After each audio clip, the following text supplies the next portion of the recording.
They're a specialist guest, telling us things we don't know about, telling us things we have never done, things we have never seen and will never do. They're a specialist guest, telling us things we don't know about, telling us things we have never done, things we have never seen and will never do.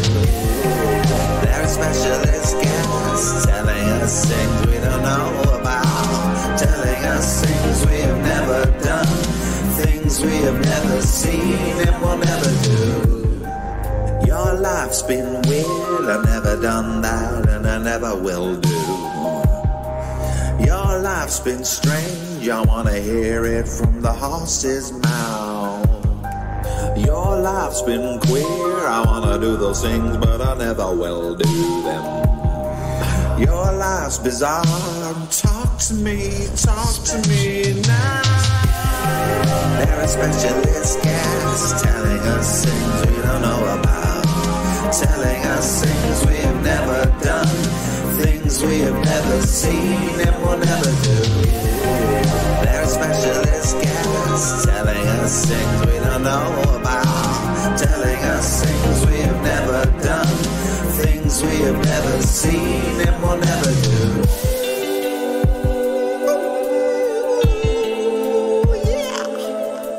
Talk in your ear and tell you all the things that I've done, baby girl, baby girl. Let me talk in your ear and tell you all the things I've achieved. How are you? Yeah, all right. How are you? Oh, yeah. I've had some tablets. Right.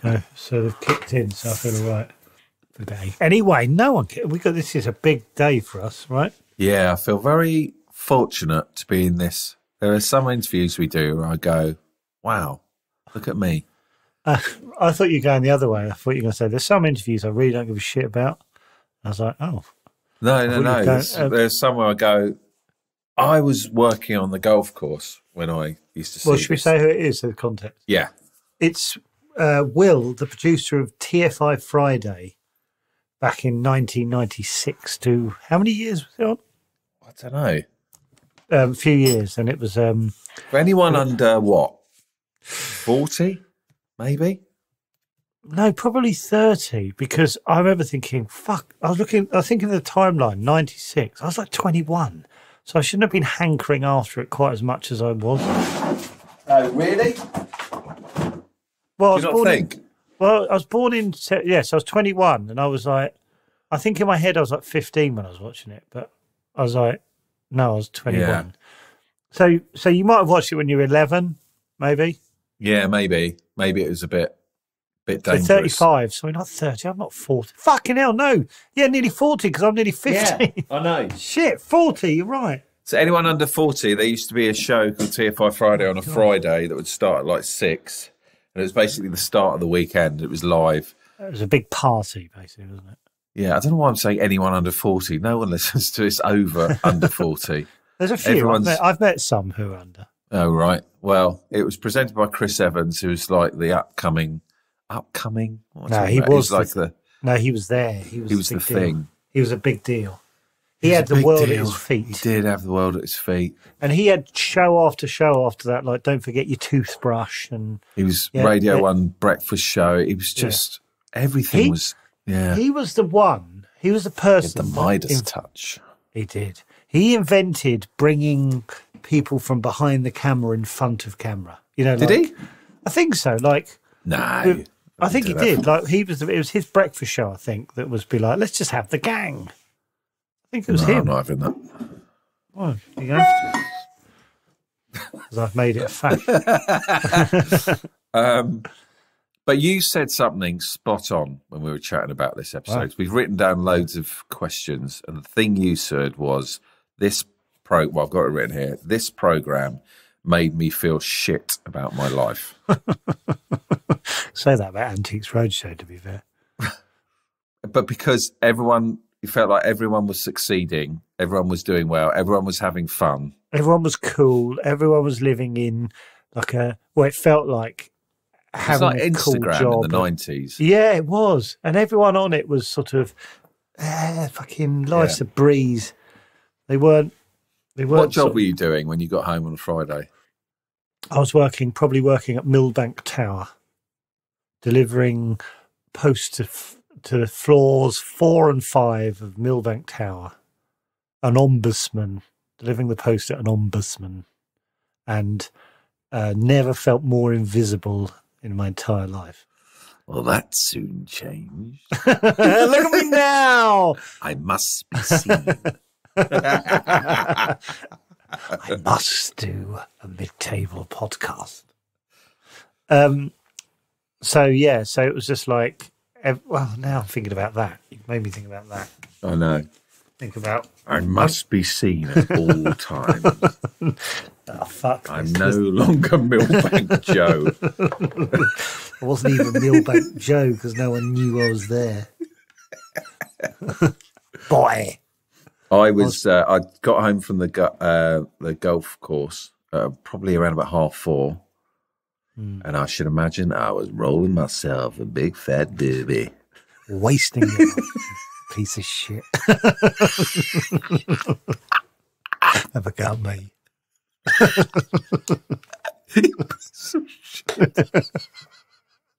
Said that. Yeah. And then I reckon I might have just picked up the old acoustic when TFI was over and thought, let's be the next Reef. I remember thinking, fuck, I'm sat in my mum's lounge. Yeah, I was living on my own at the time. Oh, really? I was very much in my mum's. Mum was probably cooking me a sort of a nice tea, but for some reason that would get on my nerves. What tea? Crispy On pancakes? Friday, it would have probably been her take on Chinese, which is rice with peas in it. Her little take on Chinese. A big jar of sweet and sour sauce. Wow. Hello. Wow. Hi. Wow. Wow. This is happening. Can you hear me? Yeah. Can you hear us? Can you hear us? Yes, I just had a rather terrifying woman going, recording is happening. Oh, yeah. That's it. Sorry. Yeah. That's Linda. yeah. I'm sorry. not, no offense to her, but Yeah, it was the actual way it was said. Anyway. Yeah. It's almost, it's like in a court of law or something, isn't it? Yeah. Thanks so much for coming on, Will. Honestly, we've just had a little meeting. We never do this, where we've collected about 23 questions. We don't want to walk away from here not knowing what was going on. And then we've got all these. Well, you may do because it was a long time ago. But can I ask a really dull question first? Yeah. Because I was told to wear headphones, but it's coming out the speakers. Is it all right if I don't? Or it's fine, probably. No, don't say it was fine, Jack's in my mouth. Well, it's Will. I want to say it's fine. I want to get on his good side immediately. Can I be good cop?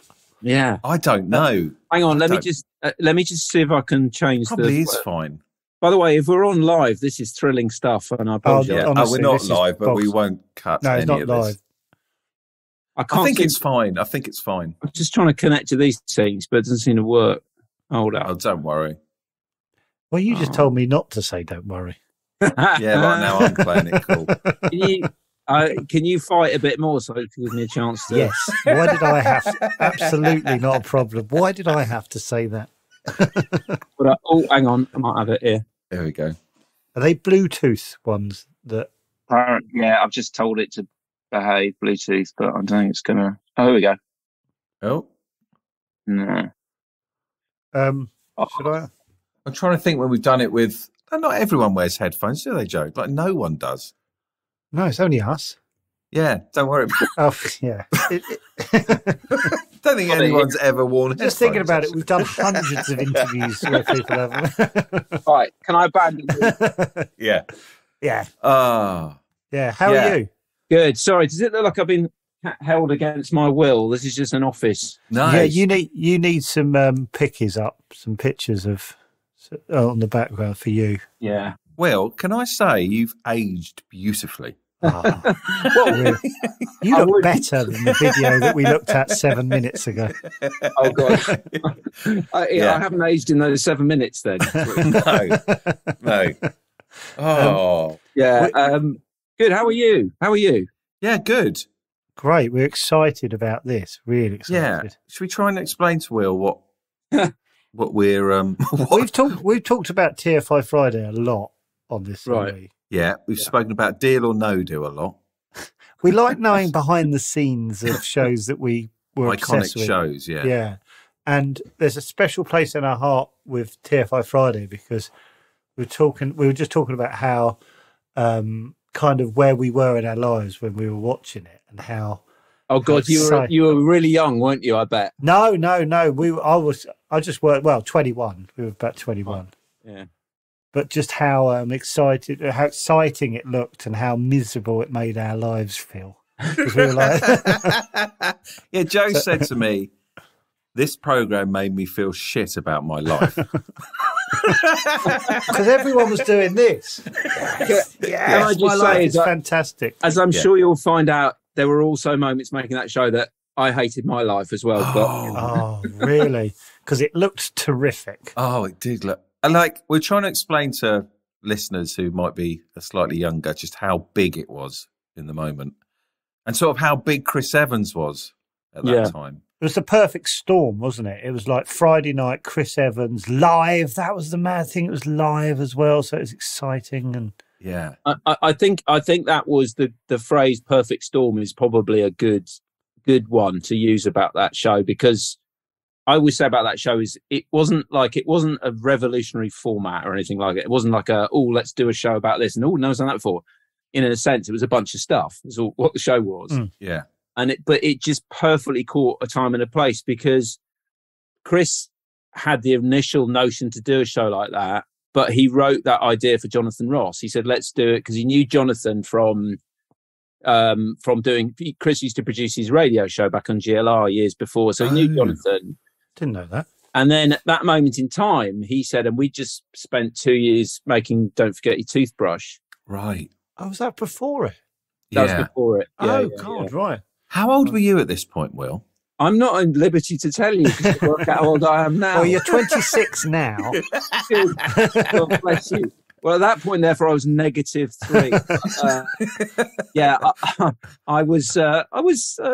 I was in my 20s when we did. I got to know Chris on The Big Breakfast when that started. That's another way we go. Yeah, we could go down a rabbit hole of things we want to know. But I basically started. My first telly job was on The Big Breakfast when it started, and I was a researcher. But I very quickly got to know Chris and entered his world, so to speak. And then got to know him. I just became friends with him, and we worked together. And then he said to me one day about a year in, said, I've got this idea for a show called Don't Forget Your Toothbrush. And I think I know what the main bits are. Like the studio, at the end, people win a holiday. And anyway, we wrote that show and did 2 series of that show, and that nearly killed us. That's another story. But at the end of that, he said, I don't want to do this show anymore. I can't bear it. I can't bear the pressure of each week coming up with, because we basically wrote those shows, Don't Forget Toothbrush, were entirely new episodes. That's mad. It wasn't a format. No. It was a skeletal format where we had the competition and we had Jules Holland and his band, and we had a quiz, and there was a superfan quiz, but everything else we had to write new every week. And, at the end of the first series, we sent the entire audience to Disneyland. and the next week we came back and said, what do we do now? So anyway, that show kind of went away because we nearly killed us. And then, funnily enough, I went to work at MTV for a stint, producing a daily show for a guy called Ray Cokes. Yeah, I remember Ray Cokes. He was a brilliant and mad. Where's he now? Specifically, Berlin. Oh, is he? That's good. There's naughty nightclubs in Berlin, aren't there? Yeah, and I couldn't possibly tell you where he goes to them, but the thing about MTV in those days is it broadcast the whole of Europe, and he was very famous in Europe. Yeah. But MTV didn't really have a presence here. I don't know who he is. It was a show it was so weird. It was a show called Most Wanted. It was on live every night, and we would do this show, and it broadcast to 50 million people around Europe. What? Yeah, but in England, because in those days MTV was the whole of Europe, And in England, it was about 5,000 people who had the right cable. Yeah, because you couldn't get hold of it, could you? Yeah. So, but those shows were like live hour and a half. And we'd have a band every night. But because it was playing to whole of Europe, we'd have Oasis, followed by Blur, followed by Radiohead, followed by Pulp, and occasionally you'd have to have like a mad German pianist, Herbert Grönemeyer and Die Fantastischen Vier and all these people to satisfy the viewers in Germany, but anyway, we did that show. And then Chris, during that time, said, I want to do a show that's like a live entertainment show, like a thing on a Friday night. And so let's do one with Jonathan Ross. And then Jonathan said, no, I don't want to do that. At which point Chris went, well, I'll do it then. How old was Chris Evans at this point? Like mid to late 20s? He was, let me just see, he was 29 or something. Around about then. Honestly, what I need to get across in this episode is how jealous I was. Well, I have to tell you, the bit to be jealous of was his pal, which you've already mentioned then at that point, was he could, already on Don't Forget Toothbrush, we were doing things without like clearance from Channel 4.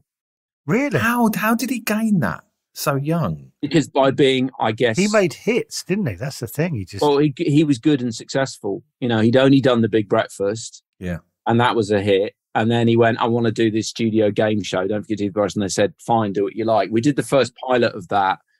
And the first pilot of Don't Forget Toothbrush was mostly me and Chris on stage.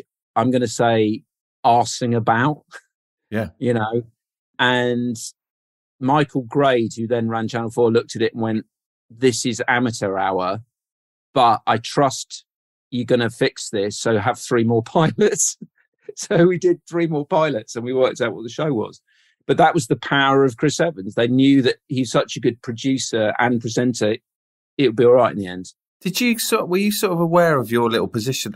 Not how fortunate, but just, how crazy your little life was. Did you go, how have I end up in the middle of this? Yeah. I didn't have time to think that because my first show I worked on was The Big Breakfast, which again was this mental show where... my job was to come up with one show a week, 2 hours of content, me and a producer between us, 2 hours of content once a week to basically produce a once a week show. Yeah. And the night before that, I would do a 26-hour day. I'd get into work at 10 in the morning and I'd finish work at 12 the next day, having not slept at all. And you knew that was going to happen? You go, I'm doing No, it. I didn't, because I didn't know what the hell television was or how it worked or anything about it. So I just went, okay, this is what you do. And so it was such I'm not going to say roller coaster. It was like a rocket being propelled in a rocket at 400 miles an hour. Yeah. And in hindsight, you go, holy crap, how did, what was that? How lucky was I to, that was my television. I learned so much doing The Big Breakfast because you just had to make it up as you went along. Yeah. No, you would do stuff. I remember once, 11 p.m. the night before a Big Breakfast episode, some item fell out of the show. And I thought, what the hell am I going to do? So I called up Chris. And between us, we invented a sport called bum wrestling, right? That obviously didn't exist. Invented the codification, the rules of the sport. I managed to get Tessa Sanderson to agree to come down to the Big Breakfast at 5 a.m. to pretend to be a patron of this sport. Yeah. And we presented it on live television as a sport that existed. Yeah. You put 2 people in a ring and like sumo, but they turn and face each other, bend over, try and push each other out the ring with their thumbs. Do you know what? Me and my wife do that. Live. Normally when we're sort of brushing our teeth. Oh, God. See who gets to use the sink. Oh, God. You didn't think it'd take anyway, off. I think that was like, at the time, that was normal. And so that just carried on. So I think now you feel like, God, we were lucky to have that much power, because you don't get that in television anymore. You have a channel going, do what you like. No one does. Does it really not happen anywhere? No one. No. Everyone's too scared. Yeah. And also, lucky you were young to actually have the energy to do it. Yeah. Because I have to say that's true. When we did the reunion shows in 2015, I was a lot older, and I thought, I can't do this. It's too tiring, Yeah. Because it reminds me of, I read a lot of stuff about SNL in America. What are you going to say then? Sadomasochism, do you think I was talking? Yeah. And they all burn out. No one does, like, very few people do more than like 2 or 3 years. Yeah. Because it's just this constant pressure. Yeah. Stuff comes out because the pressure just squeezes sort of diamonds out of it. But at what cost? So everyone gets the best job in the world. It's the job that everyone wants in comedy in America. Yeah. And they all have to go, I can't fuck this. Yeah. Because it's just like. But when you're young, as you say, you don't know, you got the energy, haven't you? And so we just went at it. And TFI Friday was, I mean, we did it 40 weeks a year. You know, I saw that. I saw a clip on it that said episode 27 or something. And I was like, what? Yeah. Like it. Yeah. So it's most of the year you're doing that. It's most of the year, apart from the summer in which you're recovering. But again, you at the time when you're in the eye of that storm, you're just going at it, and also your liver is better. So I mean, drinking was a big part of that show. I want to know about this. This is one of our questions. What happens immediately? No, we'll get on to that. What is the week? What is the week? So it records on the Friday, obviously, live. Yeah. Goes out. Do you then have Saturday off, Sunday off? Saturday was recovering. Sunday was mostly off, yeah. But then Monday was sort of gathering stuff. I mean, the production team, obviously I was in the office as a producer, and we'd be like, I mean, bear in mind, this is a long time ago, we'd be literally opening post of which had VHSs in of, look what I can do kind of things. Oh, yeah. You know, get on TV corner. Kind of crap we got sent. And then obviously we'd be booking the shows for that week, the guests for those shows. And then on the Tuesday morning, and this was the key thing, on Tuesday morning, we'd meet to write the skeleton of the show. And it would be me and Chris and Danny Baker. Danny Baker was involved, wasn't he? Of course. Susie Applin, who is my fellow producer along with Dave Granger, and Susie would sort of oversee the booking of it.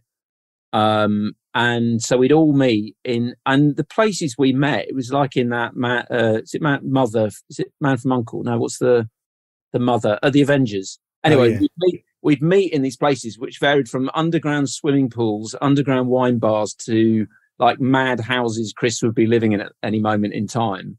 Were there, in these moments, was there any point where you went, look at me? Look at what I'm doing. No. Now I am, but then I wasn't. You were just in the moment. Do you know what I mean? It was just like, so you'd meet and we'd meet. Why were you meeting in an underground swimming pool? Because you had an idea for it, or? No, because Chris would have finished his radio show and gone to an underground swimming pool to. Oh, so he would go meet around me basically, and I'm in a sauna, so come and meet me in the sauna. Yeah, I sort of love that. Correct. Yeah, I do. Yeah. So we'd meet on a Tuesday and we'd just have a writing session about, right, what's in the show? What are the guests? What are mad ideas we can come up with? What stuff have we been sent that is just crazy that we can write something around? And so we do. How stressful were those? How stressful were those meetings? They were fun. They were. Even though you had to create a show by Friday, you weren't feeling like, oh no, okay. No, they were fun. And then we'd all go away and we'd go off and do producery things. Chris would go off wherever he'd do. And then on a Wednesday, was it a Wednesday? Yeah, Wednesday afternoon, I'd be waiting for Danny, because Danny would write the script, the words, right, the skeletal thing. And so I'd sit by my fax machine waiting for this thing to churn out Danny's script. But it would never happen because Danny would always be off writing his football column or something else like that. And eventually this thing would come out and you look at it and you go, okay, that's not what we talked about on Tuesday, really? Or whatever, Danny's brain is a extraordinary place. Yeah. And then these poor people who work for us would have to go and write, I've got to now. So you've got 2 days left at this point. So it's this is probably Wednesday afternoon. Wednesday afternoon. It's spill into Thursday. It's getting close now. It's getting close. And so Thursday would be us furiously either shooting a little VT that we come up with. I mean, I don't know why this comes into my head, but for example, I just remember this thing we did where we thought it was a funny idea to, how dogs lean out of car windows? Sure. Yeah. We thought it was a funny idea to find dogs that had never done that before, to give them the special treat of doing that. Is a funny idea. So, and then we decided the funny thing to do would then to get Mary Nightingale, who was at that point a news reporter, to report on it. I mean, I don't know why that's come into my head, but that was a thing. So those are the kind of things that stick in my head. That would, yeah. And that would those sort of things we'd film on a Thursdays, rapidly shoot them, edit them, and it all fed into the Friday. Okay, you know, which was obviously the show day where we'd rehearse. You know, also on Thursday the bands would often rehearse on a Thursday, so we were also on Thursdays. Were there any Fridays just before you started recording where you thought this isn't good enough, we're not ready? Like, were there any panic station moments? There was always live. That was the fun part. There was live producing going on all the time, but that was like a real in the moment. I mean, we love live because you just, you know, I mean, just as an example, there was one time we had Bjork on the show. Yeah. And she'd been on the show like 2 or 3 times before, very sweet person, and we'd built into the thing a 10-minute interview, like with her and a performance. And just before the dress rehearsal, I think it was, her manager appeared and went, Bjork doesn't want to do the interview, she just wants to do the song. And this is how confident the show was and how confident I guess we were. We just went, well, if she doesn't want to do the interview, then can you tell her we don't want us to do the song? Thank you very much for coming. Off you go. Oh, beautiful. We're like that on here now. It's a lovely feeling. I'm with the opposite of that. Actually, yeah, we are. So I remember standing in the bar, which at that point was empty. It was just like me and Danny standing in there. And then Bjork just wandered in looking like lost. And Danny would said, look, thanks for coming, but we really don't, you know, if you're going to. So she went off and we just went, right, we've got 15 minutes of the show to film. At what point was this in the day? It's a dress rehearsal. It's about an hour and a half before the show. Fucking hell. And so what we then did, if I remember rightly, is I think the lightning seeds were on, and we said, we said to Ian Brody, can you do another song? And he went, yeah. And then I think it must have been around Three Lions because David Baddiel and Frank Skinner were, I think, there to sing the song. And I think we just said to them, we just come and do an interview? And they went, oh, okay then. And we very quickly wrote some stuff and that was it. But I mean, that's what the show was like. And that was the exciting part, you know, of the show. And it came through the screen, I guess. That's why it's such a hit, because you felt it. It just felt exciting. Yeah. Did you find with the stuff you wrote, it was always stretched? So you'd have like a script for like a 10-minute bit, and you'd always know with Chris at the helm it would stretch. He'd feel we were doing live producing in the ad breaks. You know, that's when we would go right. So cut that, and we're not 3 minutes over. What we're going to do, you know? Right. But that was all exciting, you know. And we'd done so much live by then. That was what we loved doing. And we thought the show was screwed when the Shaun Ryder stuff happened, because was that the swearing or something? Yeah, because we thought if the show has to go recorded earlier, all the energy's going to come out the show. And we ended up recording it 15 minutes before, we'd start recording at 5:45, and we just did it as live, and so we kept the energy, you know. Oh right. I want to walk in that bar. Well, you can't because it doesn't exist. Oh, has it been demolished? Oh yeah. Is it Riverside Studios? Yeah, it was Riverside Studios. Is it gone? Yeah. Well, because they've rebuilt it. They knocked it. When we came around to doing the 2015 sort of reunion thing, we went, okay, can somebody come go down to Riverside and book that? And they came back and went, it's just been demolished. Oh. Well, that's one of your questions gone, David. One of David's questions was, will you walk me around the studio? Well, I mean, you can build one in your bedroom and I'll take you. No. Oh. Yeah. But we built that. That bar was a rehearsal room, because when we did the first pilot, we didn't know what the show was. So we got to write, what the hell is this show? So we did this pilot, which again was terrible. Chris was sat downstairs in the main big studio where the bands played. Yeah. And we put a little stage and put a desk. And I mean, there's a funny story in that we had we were rehearsing before this down in Brixton in the rehearsal room. And I remember one day we'd been rehearsing a while, and the set designer came in and he presented these lavish drawings of, here's Chris's desk, here's the backdrop, here's this amazing setup built. And Chris just went, no, this table, crappy desk that we've been rehearsing on, now we've been rehearsing, I want this desk. Yeah. This chair I'm sitting on, that's going to be my chair. And that orange plastic chair that the fake became guest famous. Became famous, didn't it? Because and that was because that was the space we're rehearsing in. Chris went, no, we've rehearsed with these, let's just use these. Yeah. So the bloke went away with his glamorous drawings and went home. Where is that desk now, Will? Has someone got it? Funnily enough, we've got one of the tabletops here in our office here. There were 3 tops because we didn't people's we got people to sign it, and then they just got filled up. So oh my God, who have you got on there? Who have you got on your one? You must have some big. Was the last one. I can't remember. It's got people like Hanson and Allsains and Richard E. Grant, who's written, I don't know what I'm allowed to say on this podcast, anything, but he's written on it, "You terrible cunt," obviously from Wiiiill and I. But somebody, some point, has changed "cunt" to "auntie." Very nice person.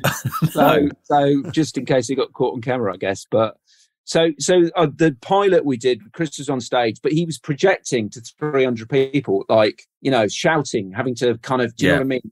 Performing. Yeah. And the green room upstairs was just a space for the bands to drink between numbers. Right. When we did the pilot, we went, well, hang on, we want to be up there because that's the cool space. Yeah. Sort of just fake bar that we built, Oh, was it a oh, of course. Yeah, it was it was a small rehearsal room that we built a bar in for the bands. And then we thought, no, we want to be up there because that's much more fun. And then Chris only had to present to like 30 people, and therefore it's like he wasn't presenting anymore. He was just chatting. Do you think little decisions like that you made helped make it a hit? Just to create a little character? I think because it created a place Chris was happy with. Yeah. I mean, when you do pilots, it's just sometimes just one little thing. Yeah. On Don't Forget Toothbrush, we did one tiny bit where we hit an audience member and did a bit with them. And we went, hang on, stop us asking around on stage. The audience is where the energy, they're all fucking wired because they're about to go on holiday. And so that's where the show should be there. Yeah. And with TFI, it was one crane shot that we did going into that room, and we went, no, that's the show, that room. Yeah. And then I think from there on in, Chris was in a happy space, literally. Yeah. And the show just felt like a really precious space that you'd watch it going, I want to be part of the bar. I do remember thinking, why? How do they select select who's on the outside bit and who's on the inside? I shouldn't say this out loud, but it was a little bit looks fascistic. There was somebody standing in the queue as people came in and went, "Do you want to come up?" It was like a little bit. Right. I mean, there were obviously, I don't know. There were people like when Victoria Beckham was on the show, David Beckham would go and sit in the bar. Do you know what I mean? As in, yeah. But then there were also, in terms of audience, there were people selected from downstairs that looked like they might. Imagine not getting selected, Joe. Imagine that. I was just all I was thinking about then. I was just thinking about you. Yeah. Just you would have streams been very of handsome people then. going past me. Yeah, I was. I was just thinking about if you've been on the show. What I was thinking of if you've been listening to this, I was on, saying to your mate, I was in the audience, and then finding out you're on the big room and going, you are ugly. Yeah. Wow. I was at the back of the big room. I have met somebody subsequently who got married to the person that they were sent upstairs literally to our bar with, and they got to know them up there and they got married. So that's cute. Oh, lovely. Stunning, weren't they? They would have been stunning, the pair of them. Yeah. No wonder they got off with each other. They're both stunning. But there was one week where we went, let's just fill it with our friends and, people of our age. And it was the worst show ever. Right. Really? What? Because you want young people who are excited to be there going, yeah. So, yeah, I see what you mean. All of us lot were like this, Yeah. Right. How genuinely excited were they, and how much of it was put on? because it felt like a lovely Or party. cattle prods. Yeah. Or someone going, when blankety blank comes in, go bananas. Or did There they was just go bananas? We didn't really have a floor manager in the. We did occasionally. We would do a bit. We needed a floor manager. Yeah. But all of that was on camera anyway. Actually, so no, they had that. They couldn't believe they were in the bar. They were. Yeah. I remember people literally going, "Ah, ah," like literally almost hitting them with their fists, going, "I'm having so much fun."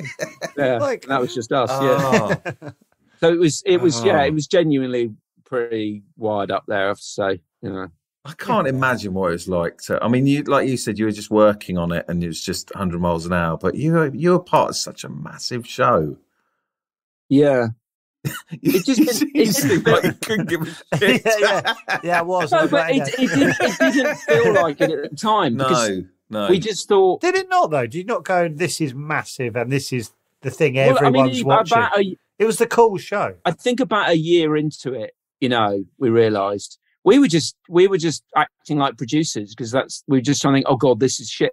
When we did our first show, it had stuff in it that obviously was terrible. Like we had decided to have every show we'd have a bar debate, as it was called, and people would debate about whether Oasis were any good or whatever, and it was terrible. And we had a bit where called the Lord of Love, which you definitely wouldn't do these days, in which this old actor called Ronald Fraser, you'd recognise from old black and white films, would be in a silk dressing gown. That rings a bell. And read love poetry to a young lady. Yes, I do remember that. Yeah. It was terrible. So I do. That's what we were thinking of. We were trying to work out what the hell the show was for quite a long time.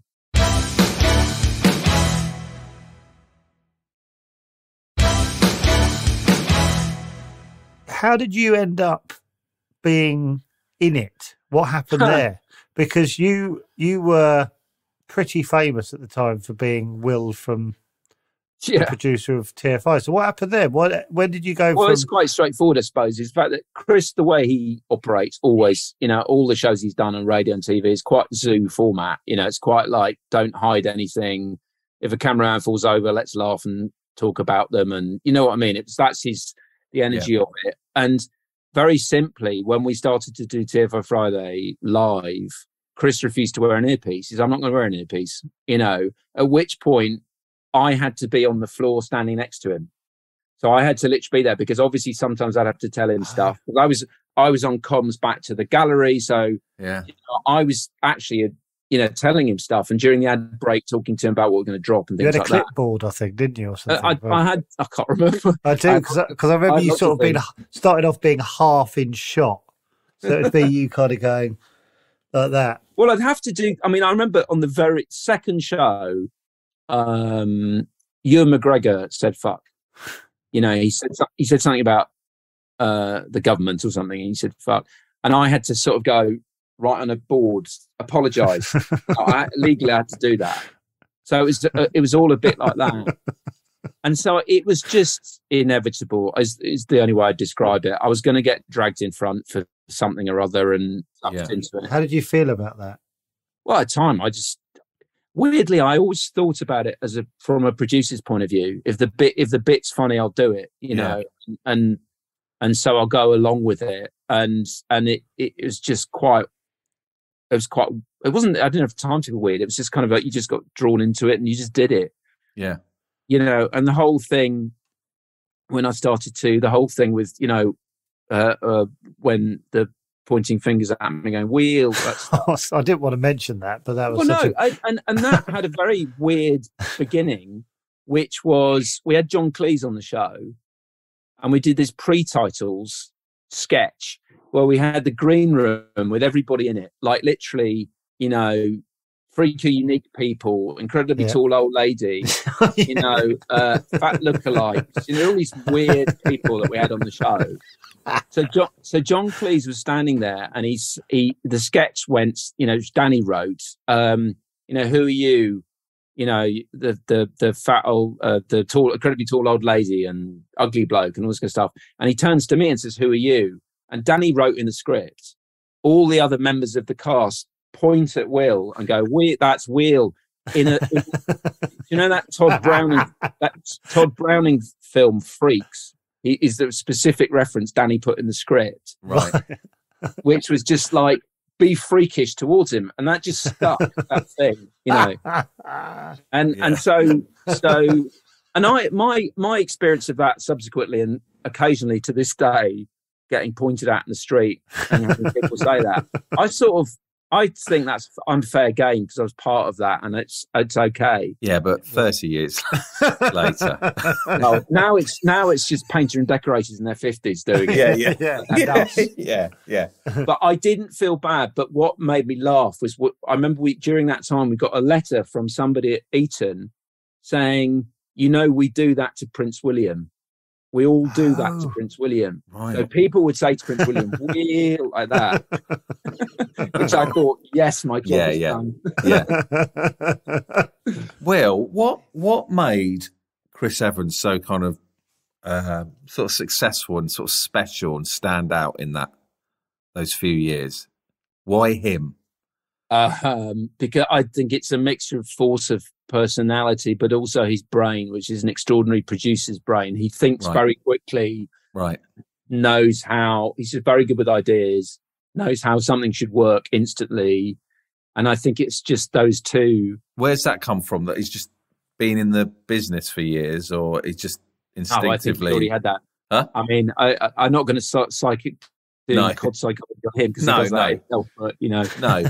But he'd been working in radio since he was really young. Is that right? Yeah, from about 16 in Manchester. Right. With he started on Timmy Mallett's radio show. Right. Manchester. But I think it's something about him he's always had, which is just very talented with ideas. Yeah. And how to execute them. Radio is his primary forum, I think. Yeah. But he just knew how telly worked as well. And we always said about when we were writing stuff on TFI that it's not that we're obsessed with telly, but we're obsessed with the way telly works. It's like, what can you do that messes with it? And I don't know. Yeah. So what happened when you stopped recording on Friday? What did you do? Literally, we went to the pub. Did you go to the pub? This is what we always imagined, didn't we? I was jealous of that. I thought, what are they doing now? Where are they going now?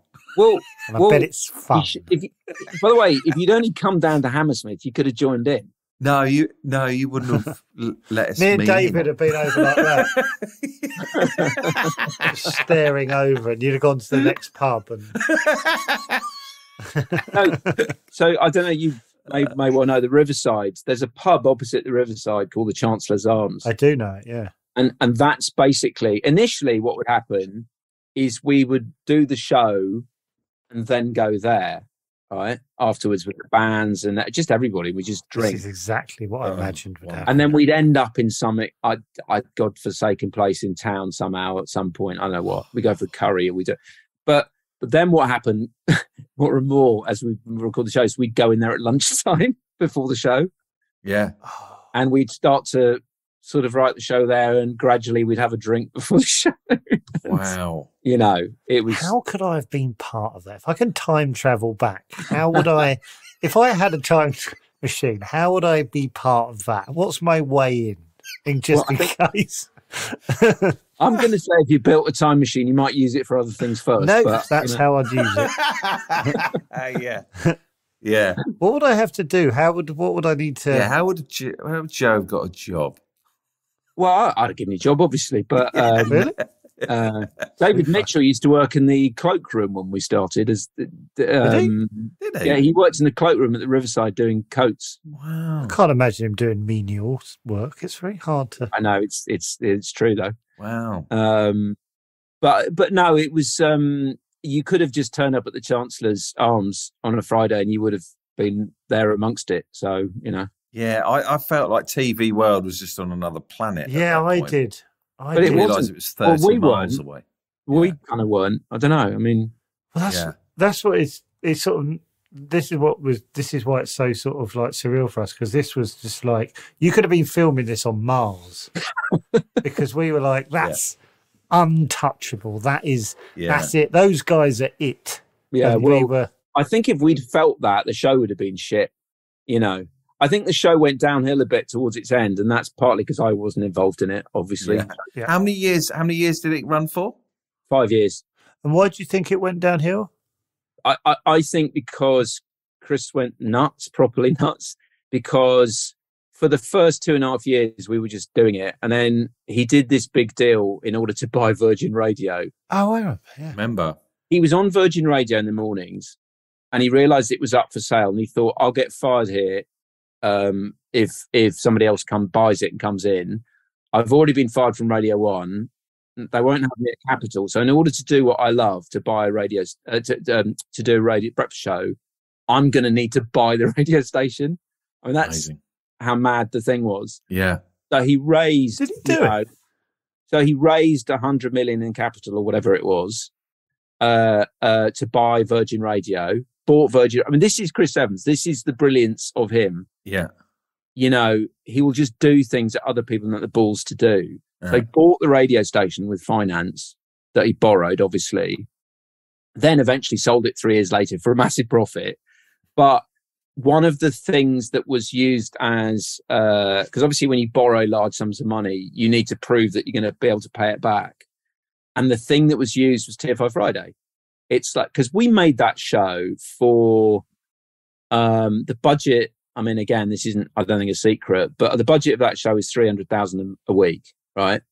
Right. Which in those days was a lot. Yeah. It's a lot these days. Yeah. But we were making like $100,000 profit a week on the show. So basically we had money to spend left, right and centre. So but what Chris had to do was to basically with Channel 4 do a 2-year deal in order to raise the finance. Oh, so he'd have 80 weeks of yeah. But I think what that did was basically drive him nuts because now he was doing the show because he had to. Yeah. Couldn't walk away from it. And I think no. You know, that probably didn't help his mental state. And in fact, the last series, he did walk away. And the last, I think, 6 shows were presented by guest presenters, which included the Spice Girls and Elton John. Elton John presented the last ever episode of TFI Friday. How funny. Got to watch that. Yeah. And what was it like for you after that ending? Because you've been on this, like you say, rocket. Yeah. Did you have a slump? Did you go... No, it was weird because I carried on working for Ginger, which was Chris's production company, but we made, other shows. So we did a show called The Priory with Zoe Ball and Jamie Theakston, which was on a Tuesday, and just other shows, other weird stuff as well. So it was like it wasn't like a massive come down. No. Did you feel it at all though? Did you feel any kind of? Or you fact done? That was really in the spotlight, or were you just glad to be away from it? I think I was glad to be away. Yeah, being shouted at by Chris. Oh, really? Did it get stressy then? Cool, I bet. Well, I mean, he's a perfectionist, and is the kind way of saying it. I was going to say, is that a nice way of saying he used to shout in my face? I mean, sometimes, yeah, and he'd say that himself. But I remember once doing a dress rehearsal, and a friend of mine came to watch dress rehearsal, and afterwards they said to me, how do you put up with that? And I just went, what? Because I hadn't noticed it. Wow. Because what you do is filter out, like, what's the information he's just told me, and what do I need to do with that information? Mm. You know I mean? My brain doesn't work like that. I'd be going, why is he shouting at me? I wouldn't be taking in that. So do you think you've got the perfect brain for that job then? You know what I mean? Because I would literally be going... What do you mean? Well, I don't know. I'd worked every day with him for years. I mean, literally, he's an all or nothing personality, obviously, and I'd spent every day for years working with him and drinking with him, and just literally. So I was so in that world and used to it, I mean, Joe, can you imagine if this podcast went stratospheric? No. Well, you've got to for the point of this. It will. It will.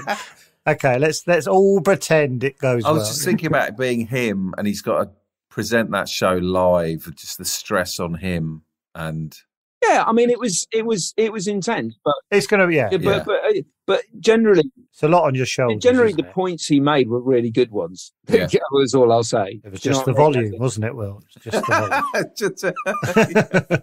Yeah, I think it was very hard. The edges were so blurred. I remember one episode. I was painted entirely blue wearing a blue suit for some reason. I don't know why. Didn't ask. And literally, yeah, no, it was a bit in the show, but I can't. Yeah. But it was a bit in the show, and I can't remember what the bit was. But what I do remember was something had gone wrong in the show, and No. and afterwards I went into a room with Chris, and Chris shouted at me and said, "You've got to go and tell the production team, shout at them," sort of thing. So I gathered everybody into the production office, and I was standing there going, "This can't happen. Why did it happen? You can't do this." But I was painted blue, wearing a blue suit. And that was I need to get off this roller coaster, is what you should have said. Yeah. But that was the madness of the blurred edges of the show. Yeah. Like, do you know what I mean? It was just like everything we did. And if something happened during the week that was in the office, it would end up on the show.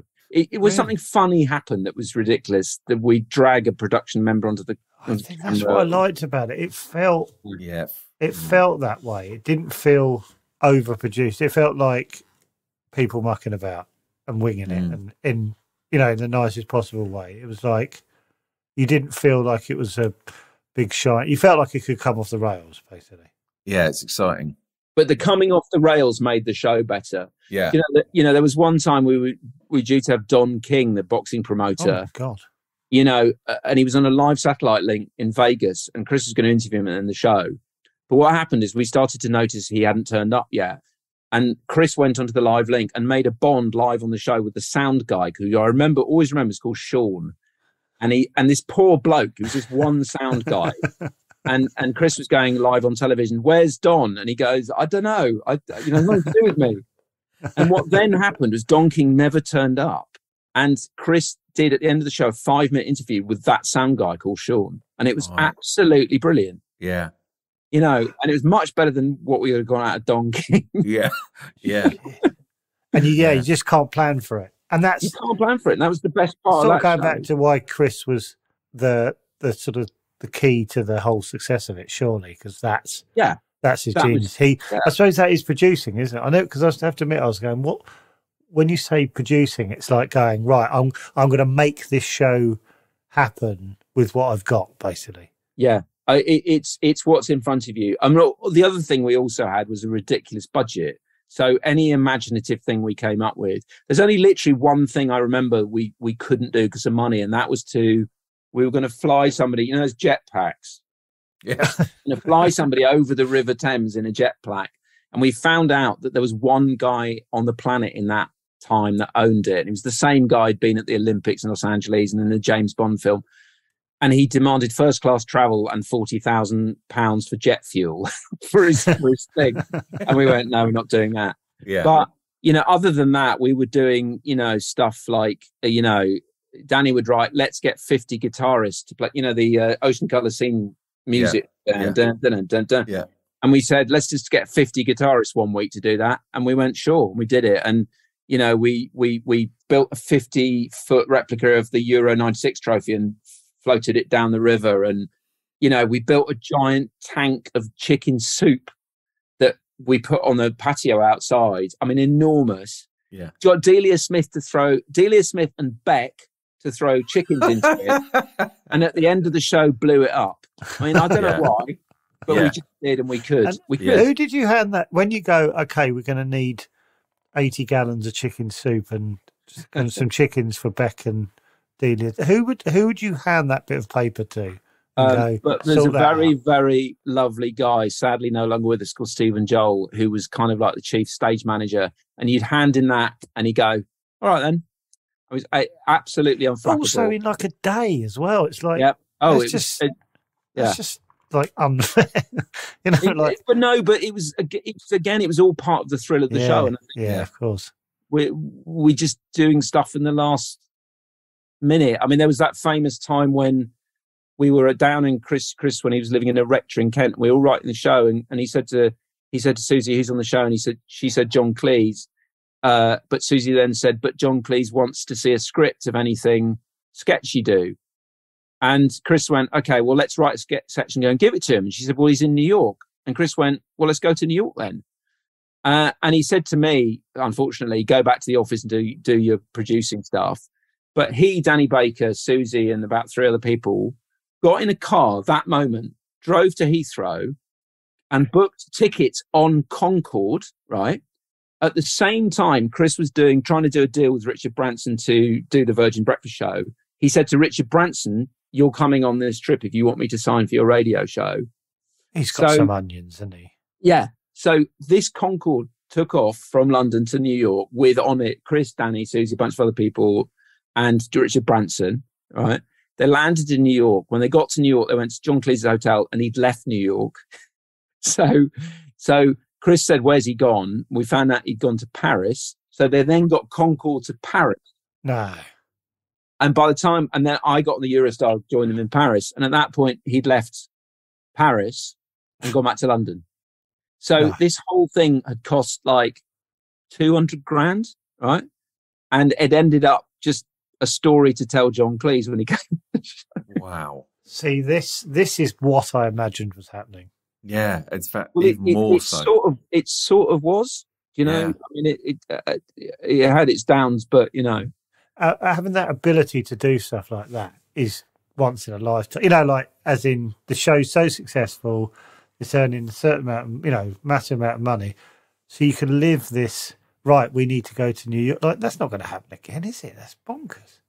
Yeah, right? But like I was saying earlier, at the time we didn't think that way. You just thought this is just normal. And now you go. This is how you get telly done. Yeah. You fly to New York and Paris. Yeah. You just do what you want because Channel 4 would come down to the show, didn't give a single note ever. They'd come and watch the dress rehearsal and they go, because I think partly they were too scared to give Chris notes, but they just couldn't. So we didn't get a single note from the network apart from one time when a lawyer told Danny there was a limerick about Gandhi, which he went, "Oh, you can't do that," and Danny just went, "Well, I'm off then," and went home. and that's the only note that they ever gave. God, in 5 years. Got to know your value, haven't you? If you go, yeah, I can't do my Gandhi limerick. I'm out of here. Because when David says that to me, I go, "Well, stop recording it." Yeah. Hello, Chatter Biscuits and Chatter Biscuits with nuts, etc. If you're enjoying this podcast, you need to get on our Patreon. You will get early access to ad-free episodes. There'll be videos and behind-the-scenes sneaky pics. It's basically a place where we all hang out together. And also, you'll be given instant access to our Discord community, which is a friendly place where Chatter Biscuits share stuff and talk to one another. It's like a nice Twitter, basically. So just go to patreon.com/chatterbix. Also, Patreon is also an app you can download onto your phone. All for the price of a coffee. Once a month, you pay a few quid, and you become a VIP Chatter Biscuit. That's what you'd like. Sign up at patreon.com/chatterbix. The link is in the description of this episode. There, done. Patreon, give it to me. Patreon, I need it, girl. Patreon, give it to me. Patreon, I need it, girl. We wrote some questions. One of them I really wanted to ask. At the time, because me and David imagined you all living in riverside apartments and penthouse suites. What was your living arrangements? Were you in a big flat? No, I was in a flat. God, I can't remember what it was at that moment, but I was living in a small flat but I mean, most of the time you were out because you're either working, or you were out. Because what Chris used to do is he'd come in your office. Remember, he'd done a radio show every single day in the morning. Yeah. Oh my God, I forgot. Yeah, so he'd come in the office on a Wednesday, say, and he'd come into my office at like 10 in the morning or 9:30 and say, "Right, we're going to the pub," and I would go, "No, I've got to write the script for the show," and then he'd go, "I'm your boss. If you don't come with me to the pub, you're fired." And I go, "Okay then." So we go to the pub, and we would drink, till 2 in the morning, and then from what time? From 2 so often till 2 in the morning. Then I would go home to bed. I'd wake up with a massive hangover at 8 in the morning, and I'd realise that he'd been on the radio since 6, so his constitution could do that. And then I'd go into the office, and he'd come in after his radio show and go, "Right, where's the script?" And I go, "Well, you took me out drinking all day long." Wow. You know, We spoke to Dave Vitti, didn't we? Oh, yes. Talking about Chris Moore's show in that time. And he was basically saying, yeah, it's the same. Just sat in a pub all day. And we thought a lot of it was for show, but oh no, you're actually doing it. But stuff would just evolve, and it would be sometimes material for the show. You go out drinking, and Chris being Chris, you'd attract mental, just sort of crazy situations and people, and you'd end up. I remember this one time we go, oh God, flashbacks. Did you need a moment? But no, I'm all right. We decided to go to Cheltenham races with Gaza, right? So we got in a car, we'd rented a car, and Did this make the papers? It did eventually. Danny Baker, I think I remember the photo. So we organised Cheltenham races. we stopped in a pub in Shepherd's Bush on Shepherd's Bush Green, drunk for an hour, thought we don't want to go to the races. Went back into London, right? And we were driving down Bayswater. Gaza, who'd already jumped out the car to jump in a workman's hole to operate the drill, then knocked on the side of a bus going down, double-decker bus going on Bayswater, knocked on the side of the bus, said to the driver, "Can I drive your bus, mate?" And the bus driver went, "Yeah, okay." So he got into the bus and started to drive a fully loaded double-decker bus down Bayswater. And I will never forget the image of the guy above him. I could see the guy above him on the top floor reading a newspaper. No idea.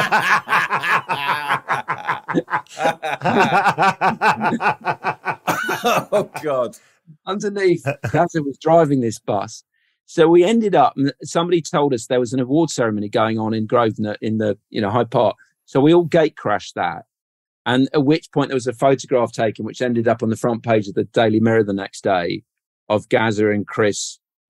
Gaza, Chris and Danny Baker. They cut me out of the photograph, obviously. Little did they know that's not the story they should have been after. I know. So then when was this? 90? This was about 98, 90. Still playing for England, was he? Yeah. Yeah. He was. Yeah. He'd gone off the boil a bit, I think. Maybe because he was driving buses down Bayswater hammered. He got after some point after that, we went out on a Saturday night. It was the FA Cup final day, and Gaza wasn't drinking at all. We ended up in Soho, and he wanted to get a chicken kebab, which I bought him. And the bloke said, "Oh, can I have your photograph, mate?" And Gaza went, "Yeah." Totally sober, done nothing, having something to eat, and the bloke sold it to the newspapers. So on the front page of the Sunday People, and that's one of the reasons he wasn't picked for the World Cup in '98. Yeah, 98, yeah, because of that kebab I bought him. And that afternoon we were at that ceremony. We somehow ended up going. I think we went to the Groucho Club inevitably, and we met the Pet Shop Boys. This is great. It's like Stella Street. Okay, so yeah. I realise I haven't moved my mouth in about 15 minutes. Somehow that afternoon, we left the Groucho Club, and the Pet Shop Boys were driving around in a white stretch limo, a really long one. And I remember being on the roof, lying on the roof, right, of that, going down Regent Street. I was lying on the roof, and out of one sunroof, my hands were being held by Chris Evans and Gaza. My feet were being held by the Pet Shop Boys as we drove at speed down Regent Street. And we ended up that night going to drink in Notting Hill. And somebody said, "Let's go and knock on Damon Albarn's front door." So we went to his house where he then lived. He wasn't there, but Justine Frischman from Elastica, who he's then going out with, was there. So she made us cheese sandwiches. And we went downstairs and recorded a song, which I don't know where ever happened to that, of me and the Pet Shop Boys. Have you written an autobiography, Will? Yeah. No. Please write one. No, I can't remember most of the stuff that happened. We'll talk to you as it all comes back. And the last 7 minutes has been insane. Yeah. Do you look back, though, now, Will, and go, blimey, I did all that? It's now become, Well, I mean, you remember like what I just said. I now realise that what I've just said is slightly unnormal. Yeah. Well, it sort of feels like, rightly or wrongly, that like lots of things, if you're sort of, that's not your go-to story, being held on top of a... Just remembered. Oh, yeah, I was held on the top of a white limo by Gaza and the Pet Shop Boys. I think you need to write a book. Well, maybe, I suppose, but I don't know. Could you make anything like TFI Friday now? Is it impossible to do? I can't see a world in which you can. I mean, No. because you need somebody at the front. I think the TV networks are just all a bit scared now, of that level of madness. I don't know, but what I mean is, I don't think you could try and recreate that show. No. There might be another totally bonkers show that exists. Yeah. Over there. But has there been anything like it? We were trying to think earlier what there's been since of a similar. I can't think of anything that's seen a few shows that are just, chat, music, but not on the edge of your seat sort of thing. Like, no, I can't think, because you couldn't really miss it. I remember, you couldn't really miss it. No, it was just the perfect time of week as well. We got lucky. Like I said, it was a time and a place. There was no internet or anything like that. Yeah, and when we did it, it totally coincided with Britpop and new labour and new fashion and new art, and it was a Euro 96. It was just all a time when everything happened at the same time. Yeah. So if something happened in pop culture, like when Jarvis waved his ass during Michael Jackson on the Brits, he was on the show that week talking about it. And did you book that not that far ahead for those reasons? You wanted it so you didn't book months ahead. You kind of no. Well, we'd always change it at the drop of a hat, but we'd book guests. I mean, bear in mind the first show we did, the pilot we did, and this sums up the show. The first guest we ever had on TFI Friday was Kathy Lloyd, who used to be a Page Street girl in the 90s. I think I saw it on YouTube earlier. Yeah. Yeah, and but by the time we were well into it, we had Bowie and Prince and McCartney. Could you basically get anyone, really? I can't. I literally can't think of anybody that we couldn't get, band wise or guest wise. Everyone will come on it. I mean, it's like Graham Norton now. You just people. That's the show that people go on. I'm transporting you back in time, Will. You're in your office. It's a Tuesday. You're with Chris and Danny, and would this ever have happened? Yeah. Chris, Danny, I'm thinking about getting the Chatterbix guys on. I've done a little poddy with two guys who I think may freeze in front of the cameras. That makes television. Yeah. No, genuinely, yes.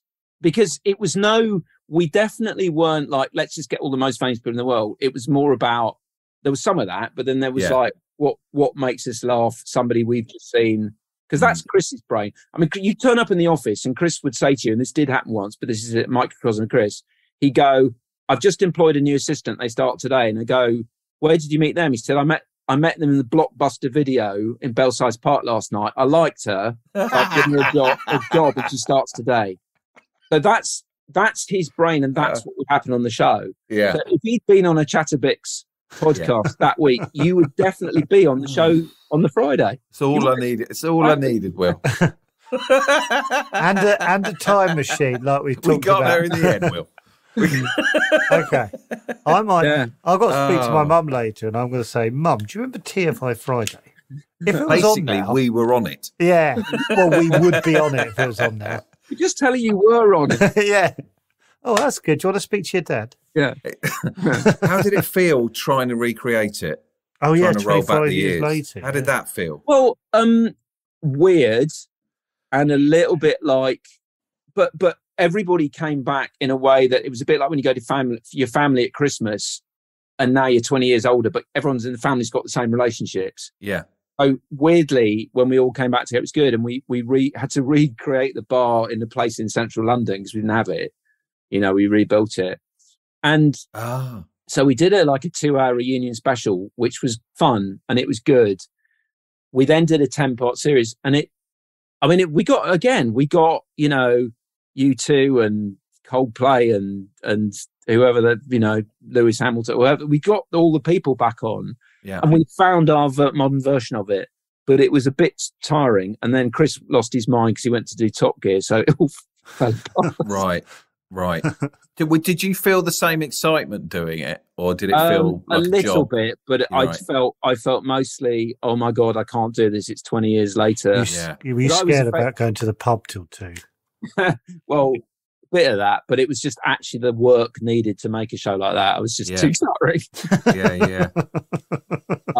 But no, I have to say I don't feel bad about those episodes at all, because they were actually we got modern, because I think with that show you can just apply it to any date you're in, because there's always going to be famous people over here, actors and stuff, and bands that are, because the band stuff is what I really loved, the band stuff that we could put bands on at 6 o'clock on a Friday, because the reason behind TFI Friday was the Tube, because we all loved grew up watching the Tube. That's it, the Tube. Yeah. And that was the spirit we were trying to capture. Right. Basically the Tube, which was like, bands and comedians and stuff. Yes. On a Friday night at 6, and that's so that was the inspiration, was it? The Tube. Yeah, that's where it came from. The Tube. Cool. Was the Tube on at 6? It was on at 5:30 for an hour and a half. Because I was just thinking then, like, TFI Friday feels like it should have been. I think I realised some of it was like, it felt like it should have been on later. You know what I mean? Like it was a risky sort of. Well, we did a narrative repeat at 11 o'clock for a time, and we thought we should do some special content for that. And we did like 2 weeks of here's somebody's arse, let's say fuck. And we just thought, no, this is boring. So what was really interesting is that the show was pre-Watershed, but when we did it post-Watershed, it wasn't any better. Right. Yeah. I mean? Yeah. It's good to have parameters sometimes. I watched a clip. I say this 1 in 3 eps that I'm a big Cure fan. Oh, and I watched a clip of them being lifted on a cherry picker outside the window. Yes, I remember that. They were great. They were great. They always loved doing bits. Yeah.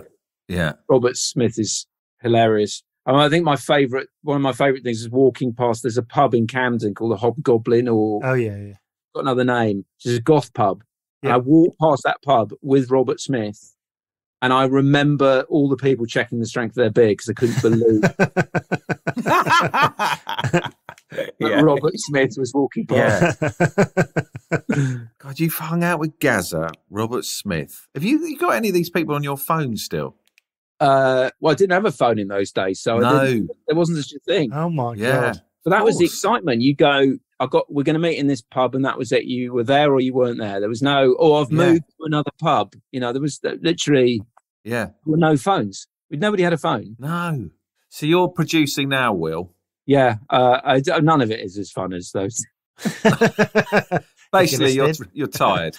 You're very, very tired. I'm very, very tired. If one of the hosts started shouting at you like Chris did, would you react differently now? Because there's a thing called respect in the workplace now. It's a shame, isn't it? Absolute shame, because I'd love to shout at people. It's funny because when we did those reunion shows, there was I think it was a slightly different atmosphere, but I remember there was one occasion when in the dress rehearsal, there was a bit in the show when, for some reason, we opened the door and there was a waterfall of chocolate going on to kids. It's called Kids in Chocolate. Literally, we just, whatever. And during the dress rehearsal, like, somebody opened the door and something went wrong. And Chris came over and looked at me and went in my face and went, "Well, you do realise there's nobody producing this show right now." It was one of those kind of throwback moments of hit. Meanwhile, on stage, about to perform was Mumford and Sons. Yeah. And the lead singer of Mumford and Sons, I think he's called Marcus, is he? I can't remember. Turns to our stage manager, he was standing next to, and went, "What a cunt." And did you just weep and weep? Yeah. Yeah. I didn't notice it. 25 years I've wanted that. So I don't know. I mean, it was it's impossible to unpick that show and either make logic of it or try and recreate it or go, I don't know, try and make logical sense of a lot of it, because it was just a relentless blur of just, I don't know, stuff. Yeah. For me, it sounds as exciting as I hoped it would. Yeah, Like, it if actually not does, more. doesn't it? Like, because you sort of go, I thought we were going to peek behind the curtain. You go, no, it was like we'd have the meeting and then we put, and it's like, oh no, it was as mad as the show. Yeah. I'm gonna, by the way, if you build a time machine, can I come back? Can I come back Oh yeah, come with so I us. can remember some of it. You know, What we should do, I should go back in time, do it, and then we'll do another pod where we talk about when I did work experience with you. I remember that. I remember that. Yeah. And why I got fired for just looking gormless the whole time. So. And you didn't get far because you weren't good looking enough. No, exactly. Yeah, yeah. I was out in the car park. Has Chris still got his energy, or is even he saying, "Do you know what? I just want to put the slippers on"? Now. Well, I think he does because he does a radio show for 3 hours every morning still. Yeah. So, Yeah. And I think he'll do it till he dies. So Yeah. he's got more energy now than I have now. Yeah. You We look do- shattered, Will. We do 20, we do a 25 minutes one, and literally by the end of it we're bickering because it's too long. Yeah. Well, this has been amazing, Will. Genuinely, honestly, I loved it's it. been so exciting for us. I don't think you'll ever understand how excited we were. Thank you. And as I said, I'm trying to remember those because the thing is, there's no on YouTube. There was no YouTube in those days, so nowadays all the shows would be uploaded and whatever. Yeah. But there's no kind of. Yeah. It's weird because it's very hard to find those shows now, and Yeah. so I now can't remember. You know, whether it was a fever dream I or was going to say, some of your stuff might be like, I might have made that up. I might have. I just told them I was on a white limo being held by the pet shop. What on earth? Oh, can we? Will, I know this is testing your patience. don't worry. Could you come back on another time to talk about the big breakfast? Yeah, that's even further along. How big was that? No, You don't have to. You can email and no, say, I'm very I'd rather happy not. to. I've honestly, I'm alarmingly available. So So we. weird. It's great, isn't it? Yeah. Do 4 of these a day if you want to. Thank you for reminding me of those times. Oh, no, thank you. God. I saw your name on the calendar today. I was like, oh, yes. Yes. This is Give me some of that. this is the reason we talk to our audience. Well, Yeah. like I said, if you build a time machine, I'll go back and I'll see you in the remember pub. I'll what see you in the we pub in 15 minutes. Yeah. did. Yeah. Well, the chances I'm still there, so you know. There you go. Thank you, Will. Cheers, thank Will. you very much. Take care. And right, you all will right. be receiving an email Yeah. entitled Big Breakfast. I'm there. Yeah. Thank you, Will. Thanks, See you later. Will. See you Take care. later. Cheers. Thank you. All right, bye. Cheers. Bye.